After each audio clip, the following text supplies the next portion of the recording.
Hello, everyone, and welcome to Summit Live, episode 26. Today's episode is called Why Design Transformation Matters. My name is David Newmark. I am the president of Summit International Flooring.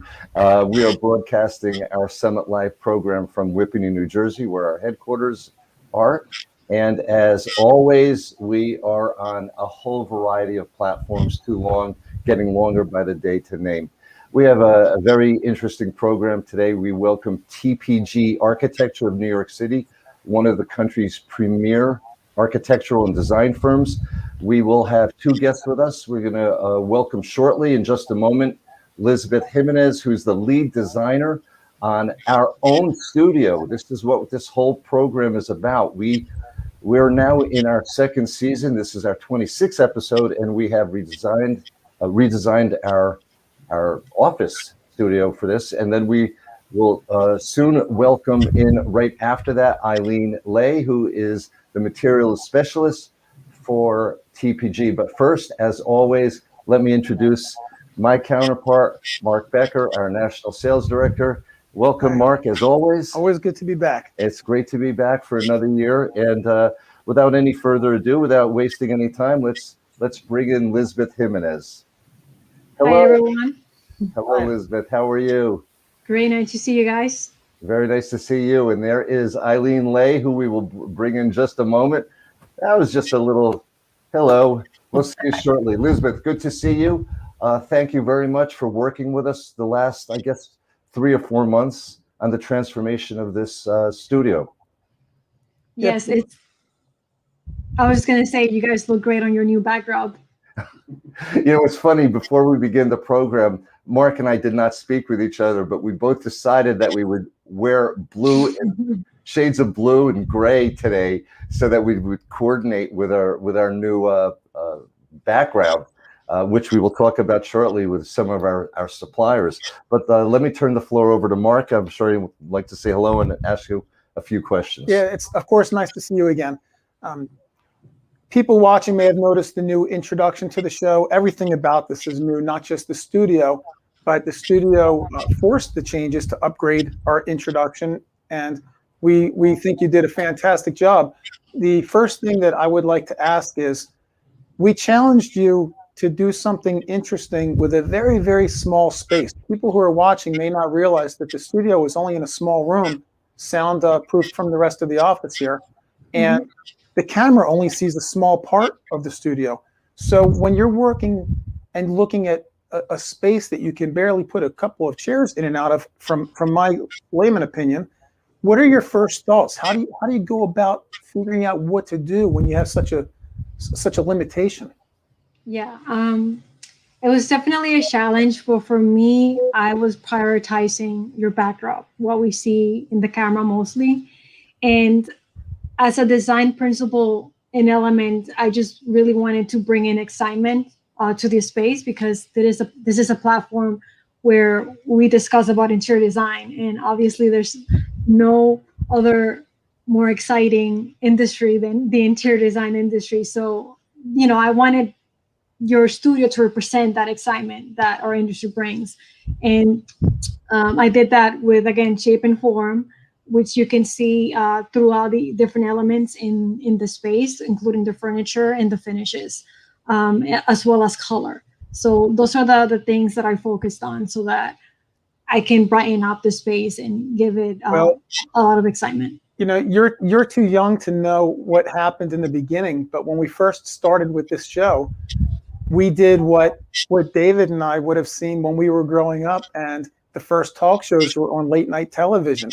And there was a curtain behind them. We had these two chairs, so we worked with the chairs we already had, and we went and bought a curtain that matched. Yeah. So as far as design goes, there really was not much thought. No, into it. just so everybody knows, those chairs were from my old apartment, and we were scrambling to cover the walls, so we ended up where we're Bed Bath and Beyond, if I'm not mistaken, is where we bought our original set. Well, we had this idea that we were going to continue to stay connected to designers, and we were going to build this studio. And about 3 weeks or so later, we had our first show in the air. So we were moving very quickly. But as far as design goes, when you talk about form, which we'll let you talk a little more about, there was no thought to form. There was okay, we've got these chairs. We can't have a blank wall behind us. What are we going to do?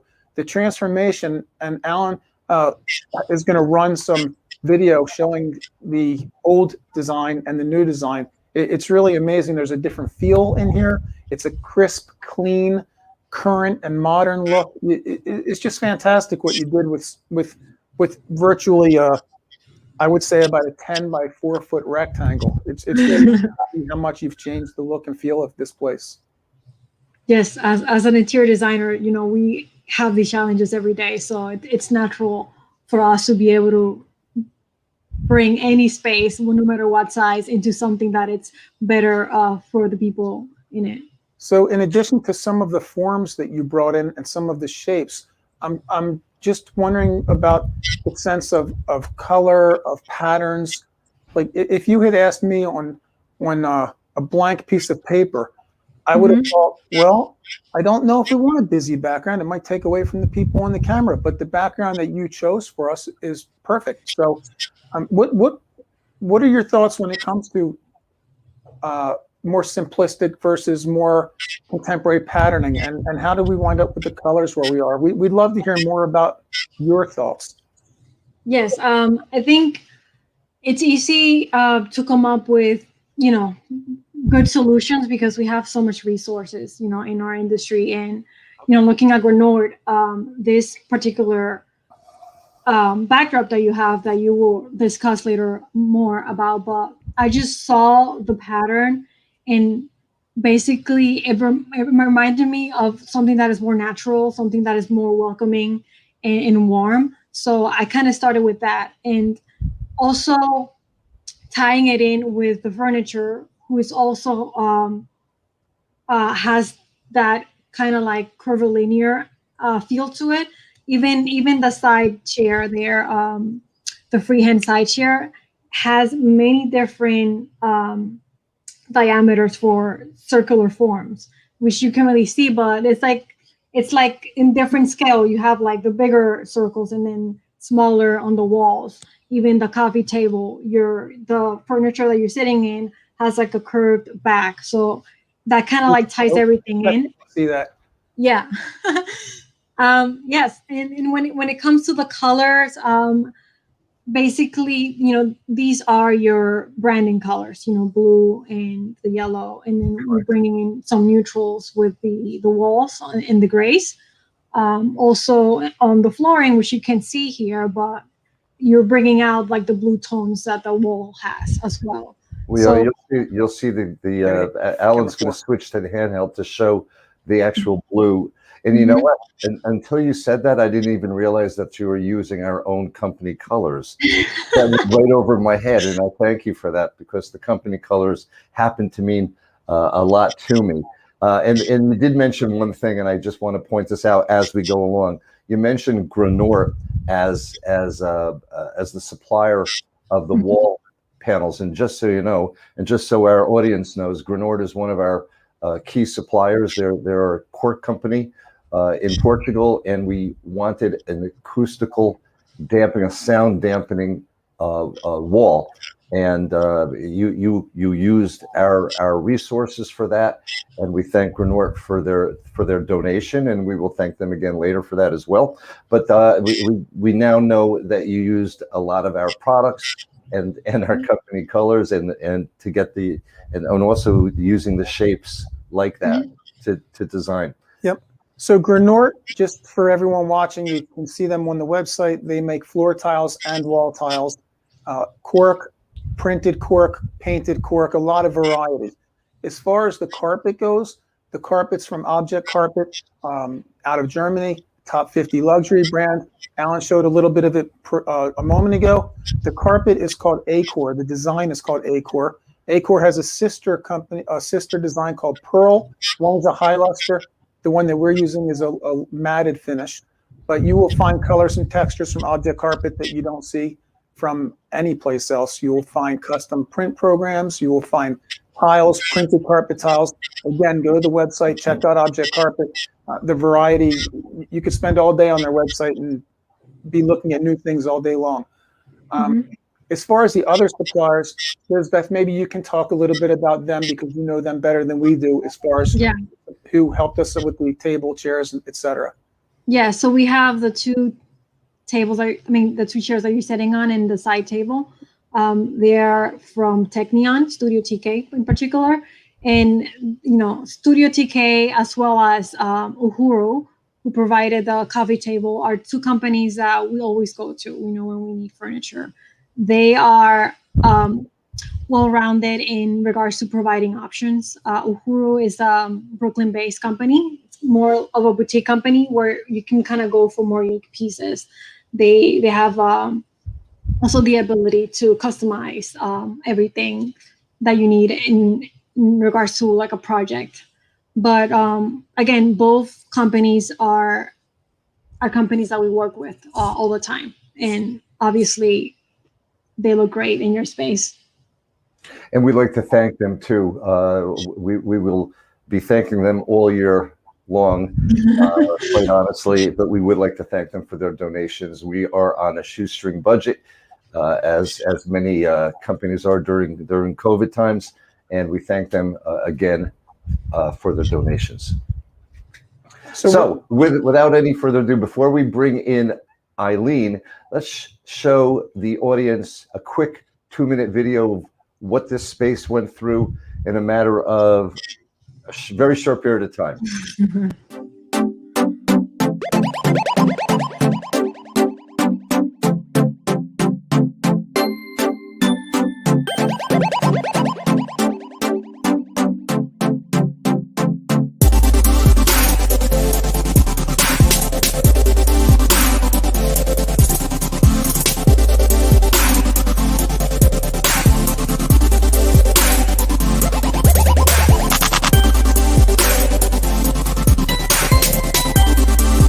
How we doing, Juan? We're doing good.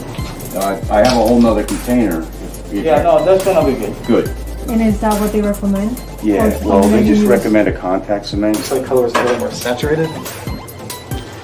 In the website? Like it's a slightly more blue. I feel like. Yeah. You know what it is? There's a bunch of different blues in that In the box. in the pattern. So you must have given me one that has like more green. Oh, okay, Yeah, okay. like the sample that I have at home. Yes, Yeah. okay. So I was like, oh my god, so then I found one that is closer to this. So I don't feel bad. Yeah, maybe. It should be close to the one color. This is Moonrise. Yeah, I like this one. Oh, okay.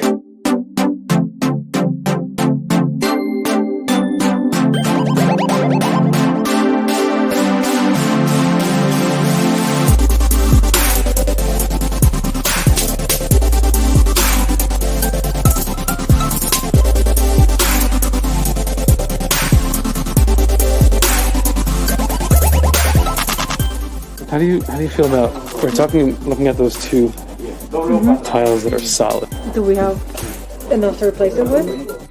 You can see. I mean, As long as it's not gonna damage the adjacent tile. Yeah, exactly. Yeah. Would you think the portion capture in the camera? Yeah, see, if you look at this right here, this frame, yeah. this is probably what it's gonna look like.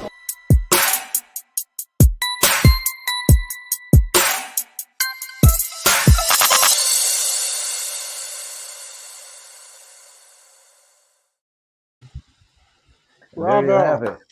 Bravo to Lisbeth and to Eileen for your support on that, and to Alan Smith, who's our the man behind the scenes today and the man behind the camera usually, who put that together last night, and I received it at 1:45 in the morning. I don't know what time before he gets to sleep. Anyway, we'd like to at this point welcome in Eileen Ley, who's the material specialist at TPG. Hello, Eileen. Hello. Thank you for that brief moment in time, just a moment. That's okay. Just a few minutes. I get a little extra time. Well, welcome. Live TV. Eileen, first of all, I would like to say a personal thank you to you because years ago, before we had any salespeople in New York, you and I met and you allowed me, you're in a prestigious position at a prestigious firm, and you allowed us time to introduce you to Summit International Flooring. Since then, Alan Smith has been working the New York territory for the last number of years, and I know that you and Lisbeth and others there have a pretty good relationship with him, that that I never got to form because I was all over the country. But you are so gracious, and we appreciate the relationship that you have allowed TPG to build with our company. Absolutely. We'd like to give you a chance to tell us a little bit about you and your background, and then I have a huge question for you. Ooh, that's a big question. I have been with TPG now 15 years as their director of the resource library. And I actually have a background in fine arts and sort of segued into this industry over 20 years ago. And spent some time at Perkins & Will and then right over to TPG.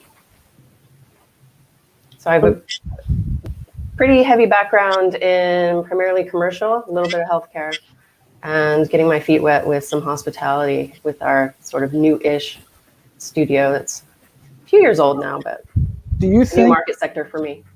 Do you think that hospitality is going to boom once the world and the country are vaccinated? I would have to think there's a lull in that segment, that it's so many restaurants closed. I would think new ones will open.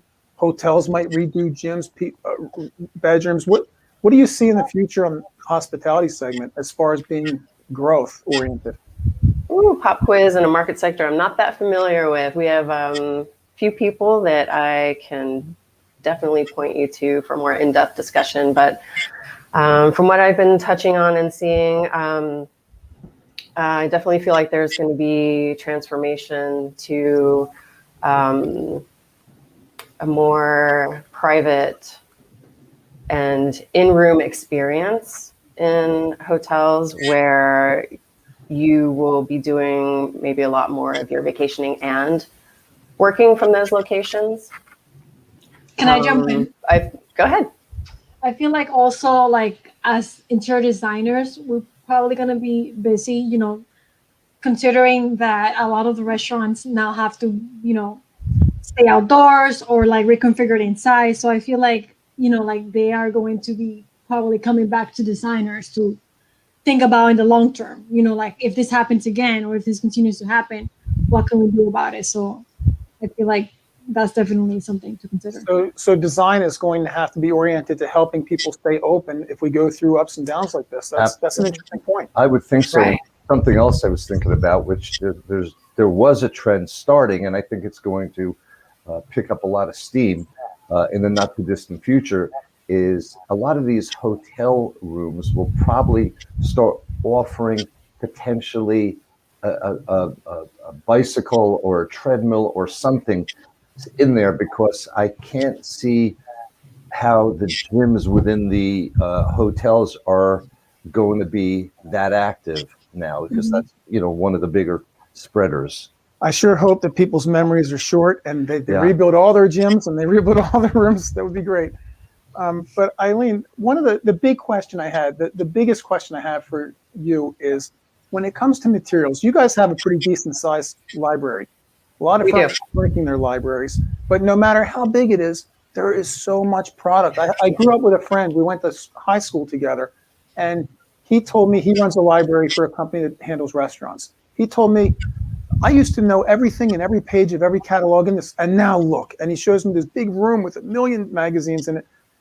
What do you look for in product? I assume easy to clean is important these days, but no matter how big, you have limited space. So what helps make the cut of what you would accept or put in your library and what you would just let your designers know exists on a website somewhere? Right. I mean, that's always changing, and it's always sort of a refreshing and a revamping effort. I try to put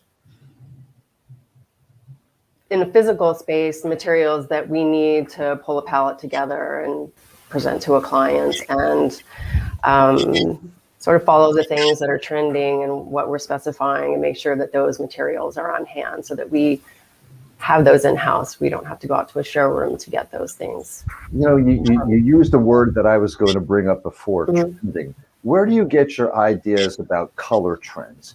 I mean, do you make them up? Do you say, okay, this year I think blues and yellows are going to be the trend? Or do you, I mean, years ago, a long time ago.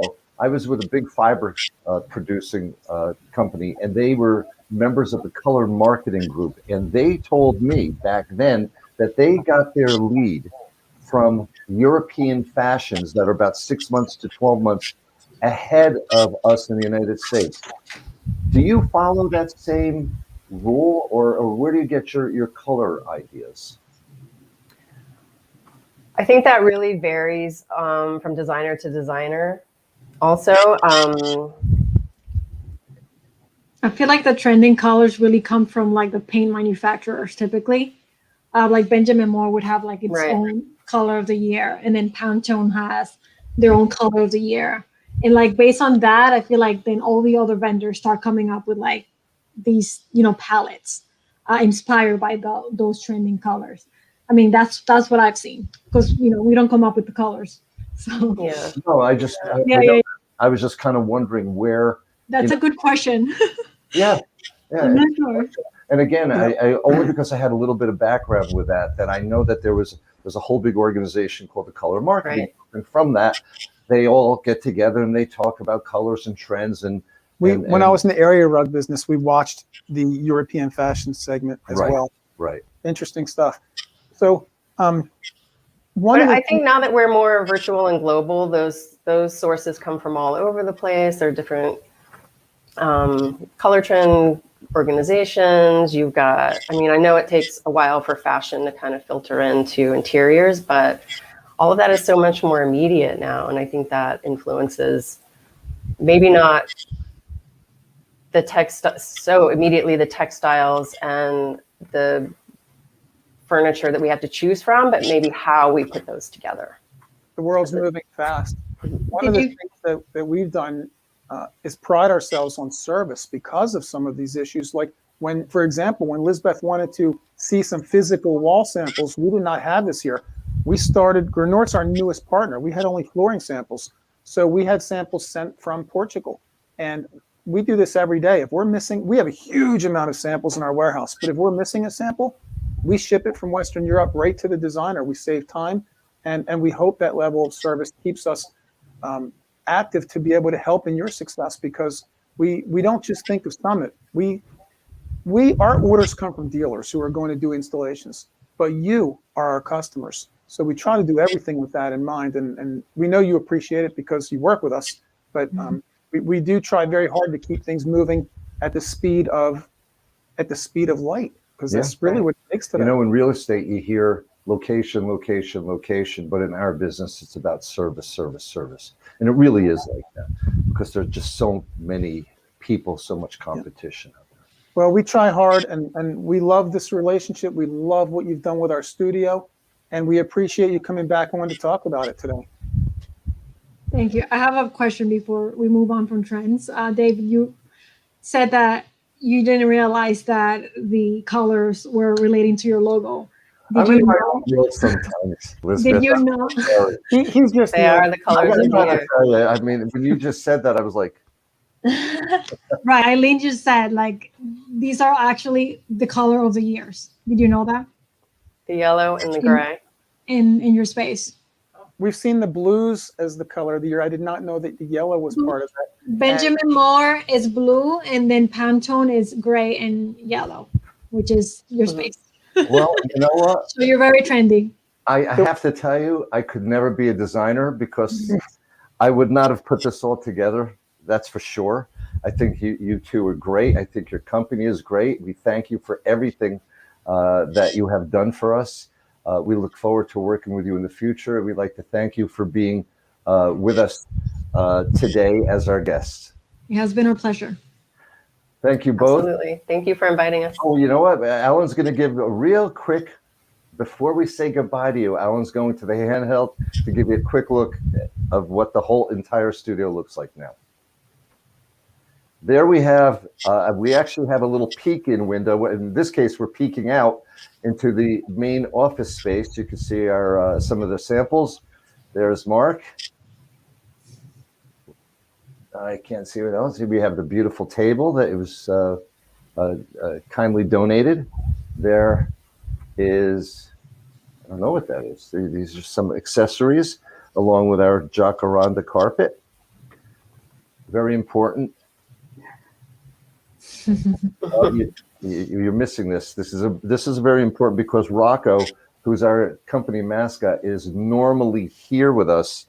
There's a problem though, because these chairs don't allow for Rocco to fit behind me like he used to. So we're going to have to work that out for next week. He had an emergency. We had a flood in our basement this morning, and he had to go home to let the plumber and the HVAC people in. Anyway, we thank you very much for being part of our show, and we'd like to say again thank you. And let's talk about next week's guest. Will be Alchemy Studio from New York. We look forward to having them next week. If you should have any questions for us, please reach us at info@summit-flooring.com or on our toll-free number 877-496-3566.